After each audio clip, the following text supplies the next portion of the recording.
तो अब सब ठीक है आप लोग का। अब जब ठीक लग रहा है तब सब कुछ ठीक ही मानते हैं, क्योंकि सबकी स्थिति ख़राब है। और आपकी और हमारी तो स्थिति ख़राब है ही, क्योंकि स्टूडेंट लाइफ कहते हैं गोल्डन लाइफ, लेकिन गोल्डन लाइफ है नहीं दरअसल। अब इसको ये अभी समझ में आता है, अब पता नहीं गोल्डन लाइफ है कि नहीं है, कंफर्म बाद में किया जाएगा।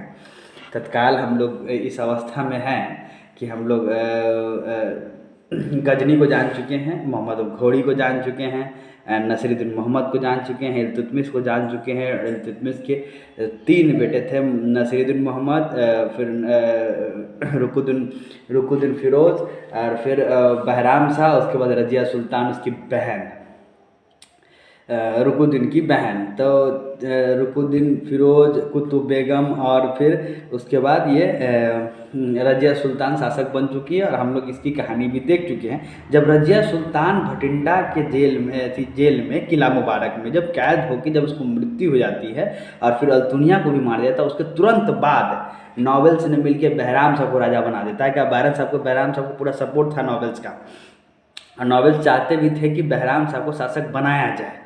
तो इस अवस्था में बहराम से शासक बनता है, और ज़्यादा नहीं, बस मात्र 2 साल का इसका करियर है, करियर ही कहेंगे, क्योंकि राजा का बेटा अगर राजा बनता तो उसका करियर शुरू हो चुका है ना।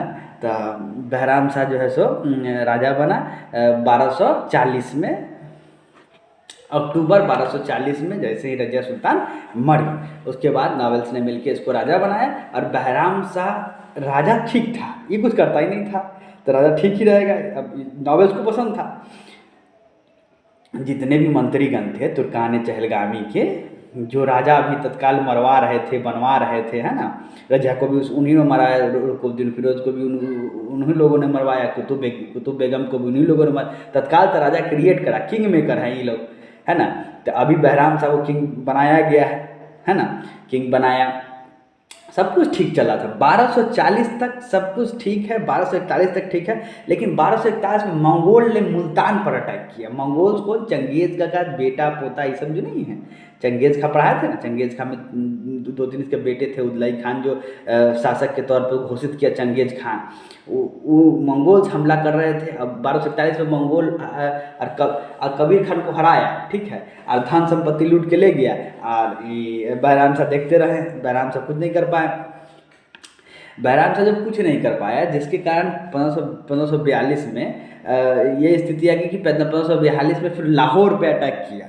उसी साल के लास्ट तक फिर मतलब कहेंगे लाहौर पे अटैक किया, और फिर बहराम शाह कुछ नहीं कर पाया। अब बहराम से जब कुछ नहीं कर पाया तो स्थिति हो गई जो है सो, नॉवेल्स को लगा क्या कि भैया ये निकम्मा शासक है, कुछ कर ही नहीं रहा है, हम लोग के लिए तो कुछ नहीं कर रहा है, देश के लिए भी कुछ नहीं कर रहा है, राजा कोई गुने नहीं है, अपने मजे में है, मतलब बस चल रहा है, बस यही सोच के राज कर रहा था। और बहराम शाह राज भोग रहा था आराम से, जीवन से ज़्यादा तकलीफ नहीं चाहिए थे इसको, मंत्री लोग चला ही रहे थे, तब ये राजा का सुख भोग रहा था। लेकिन ये बात 2 बार अटैक करने के बाद, मंगोल 2 बार अटैक कर चुके हैं और बहराम शाह कुछ नहीं किया, ये बात ये लोग को बुरा लग गया कि ये राजा कोई काम ही का नहीं है, इसीलिए इसको भी मरवा दिया। अब देखिए, रुकुद्दीन फ़िरोज़ को मरवा दिया, कुतुब बेगम को मरवा दिया, उसके बाद रज़िया सुल्तान को मरवा दिया, और फिर बहराम शाह को भी मरवा दिया। अब देखिए एक लाइन से लोग मतलब राजा को बदल रहा है, समझे। अब राजा को बदल रहा है, तब ये जो है सो हो गया, अब ये भी मर गया। अब राजा कौन बनेगा?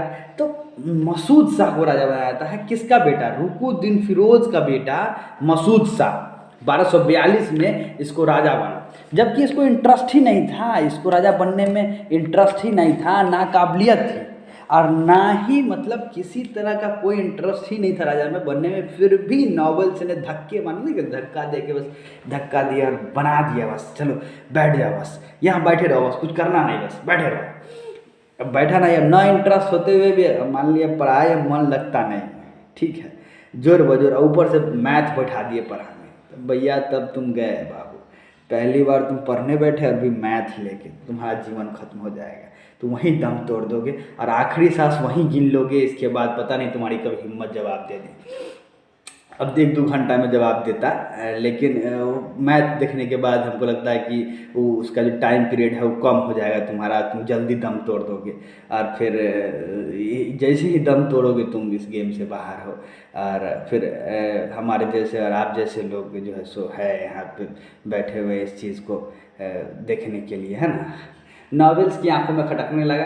अच्छा, दरअसल क्या है कि जब इंटरेस्ट नहीं था तो कुछ सालों तक, कुछ दिनों महीनों तक चलता है। जैसे कि आप कभी कभी नया गाड़ी लेते हैं, तो क्या है कि आप सुबह से उठते उसको पोंछते हैं, कुछ दिन के बाद वो गाड़ी हो जाता है पुरान, फिर उसको जब पोंछना छोड़ देते हैं, फिर 7 दिन के बाद धोआते थे, वो रोस्टी हो जाता है 14 दिन का, फिर 15 दिन, 16 दिन, 20 दिन, महीना दिन तक छोड़ दिए तो जाओ यार कोई दिक्कत नहीं, फिर पोंछते भी नहीं और धोआते भी नहीं तो गाड़ी हो जाता है खराब। तो इसी तरह का था, जब नहीं इंटरेस्ट था तब पता चलता है ना, धीरे धीरे चीज़ें बोरियत महसूस होने लगती है। फिर इससे भी अगुता के 1946 में फिर इसको भी मरवा दिया गया। और फिर एक तरह से देखो कि फिर किसको मरवा दिया। अब हम आपको बताते हैं, नॉवेल्स ने किसको मरवा दिया।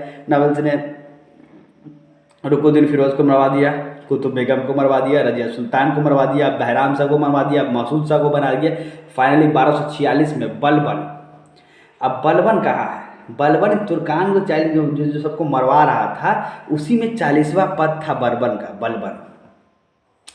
अब बलबन जब आया और बलबन देखा कि नसीरुद्दीन मोहम्मद, सन ऑफ नसीर, ये नसीरुद्दीन मोहम्मद जो बंगाल में जो लड़ाई हो रही थी, जो नसीरुद्दीन मोहम्मद इल्तुतमिश का जो फर्स्ट बेटा था नसीरुद्दीन मोहम्मद, उसका बेटा था नसीरुद्दीन मोहम्मद।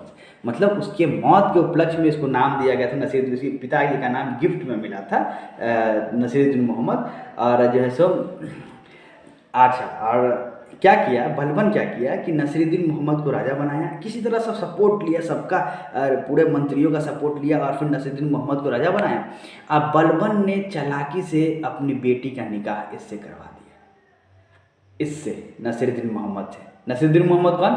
नसीरुद्दीन मोहम्मद का बेटा Nasiruddin Mohammad, same to same बाबा, मतलब इल्तुतमिश का पोता हुआ ये, है ना। 1246 से लेकर 1266 तक इसका शासन काल, और अभी तक यहाँ से रुकुनुद्दीन फिरोज के बाद सबसे लंबा शासनकाल इसी का है, नसीरुद्दीन मोहम्मद का। इसलिए है काहे कि आदमी नहीं, राजा था ही नहीं, संत था। इधर राजा था ही नहीं, इधर संत था। मतलब इसके शासनकाल में अगर इस पूरे इतिहास में अभी तक जहाँ तक देखता है, राजा का सबसे कम खर्चा हुआ था इसी पर हुआ, राजा के पैसा का। पब्लिक का पैसा खर्च करता ही नहीं था। ये क्या करता था, कुरान का कॉपी बनाता और उसको बेचता, उससे जो आय मिलती उसी से अपना परिवार चलाता। राजा सिर्फ ड्यूटी के तौर पर था, उसका सैलरी भी ये नहीं लेता था। इसे घर में कोई नौकर नहीं, कुछ नहीं, बस अपने से सब बर्तन उर्तन सब जो है सो खाना वाना सब बनाना सब यही, और उसकी बीवी दुनू गोरा मिल के जो है से बनाती है। तो नहीं कहते कि भैया एक गरीब आदमी बस नहीं था, कभी कभी कोई गरीब आदमी को राजा बना दीजिएगा तो उसको पता नहीं है कि करना क्या है राजा बनने के बाद। बस उसी तरह समझो कि एक तरह से गरीब आदमी को राजा बना दिया, आप नायाब बना दिया बलबन को। अब बलबन राजा, मतलब एक तरह से तो बलबन ही राजा है। उसका जो ससुर है बलबन, अपनी बेटी का निकाह करवा दिया नसीरुद्दीन मोहम्मद से, तो ससुर हो गया ना, और ऊपर से नया, तो पूरा अधिकार इन्हीं के पास था, समझे। और इसका जो वर्णन मिलेगा आपको तबकात नासरी में मिलेगा, समझे। मिहाज उस सिराज ने लिखा था तबकात नासरी। और इसका भी, इससे पहले का भी चर्चा, इस शासक का, जो चारों शासक का चर्चा इसमें मिलेगा आपको, है ना। और कुरान बेच के जीवन चलाता था, आपको बता दें, चुप रहता था, बस कोई भी फैसला ही सुनाता ही नहीं था, सब फैसला तो बलबन लेता था। ये चुप रहता, बस कुछ भी हुआ हाँ बस कुछ बोला नहीं, चला गया, कुछ मतलब कोई दिक्कत नहीं, बस चला गया। हाँ, कुछ नहीं करता था, कुछ काम ही नहीं करता था। ये आदमी को सोचते तो हमको हंसी लगता है ना। इंपॉर्टेंट पोस्ट पर बलबन को बैठा दिया है, अपने राजा बना, गरीब आदमी को राजा बना दिया। भैया तुम गलती कर दिए, राजा बनने के लायक नहीं था। अच्छा, जितने भी मोस्ट पद थे, मतलब भारी भारी पद थे, वो सब बलबन अपने रिश्तेदार को बैठा दिया था। गेम पहले ही खेल रहा था, है ना।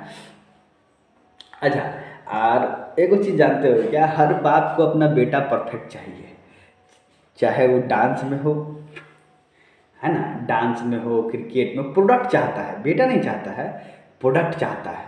तो जब प्रोडक्ट चाहता है, इसी तरह देखो होता क्या है कि जब आप हर चीज़ में परफेक्ट हो जाते हैं तो आप नसीरुद्दीन मोहम्मद हो जाते हैं, समझे। अजीब बस, है ना। राजा है, राजा का मजा नहीं ले रहे हैं, अमीर बाप है, खर्चा नहीं कर रहे हैं, है ना। मतलब सबका एक अलग अलग अंदाज है ना, जीवन उसी में जीना चाहिए जिसमें है। मान लीजिए जो मिला है उसका कद्र करो, है ना। इससे हमको पता चलता है कि जब आपको बहुत कुछ मिलता है और आपको नहीं आता कि क्या करना है, तब आप ऐसे ही हो जाते हैं नसीरुद्दीन मोहम्मद की तरह, अजीब फैसले लेते हैं। बस फैसला क्या लेते हैं, फैसला लेते ही नहीं है, आप बैठे रहते हैं, बस मज़े लेते रहते हैं, है ना। तब बलबन भी सुल्तान का ससुर था, एक बात जान ही रहे हैं आप। 1266 में जब इसकी मृत्यु हो गई, देखो जहर दे के मार दिया था इसको, जहर दे के मार दिया था। बलबन इसके खाने में जहर मिला दिया, इसको मार दिया, अपना ही दामाद को बलबन निपटा दिया, फिर बलबन राजा बना। और बलबन जो है इस समय का सबसे, इसके बाद का सबसे बड़ा और भारी राजा है, बहुत भारी। ये तुमको पड़ेगा भारी, और भारी, बहुत भारी पड़ेगा ये आदमी बलबन। और इसके बाद बताएंगे बलबन के बारे में चर्चा करेंगे कल, ठीक है। अब बलबन है, भारी आदमी है, इसमें थोड़ा लगेगा समय, धीरे धरो, है ना। चलो धन्यवाद।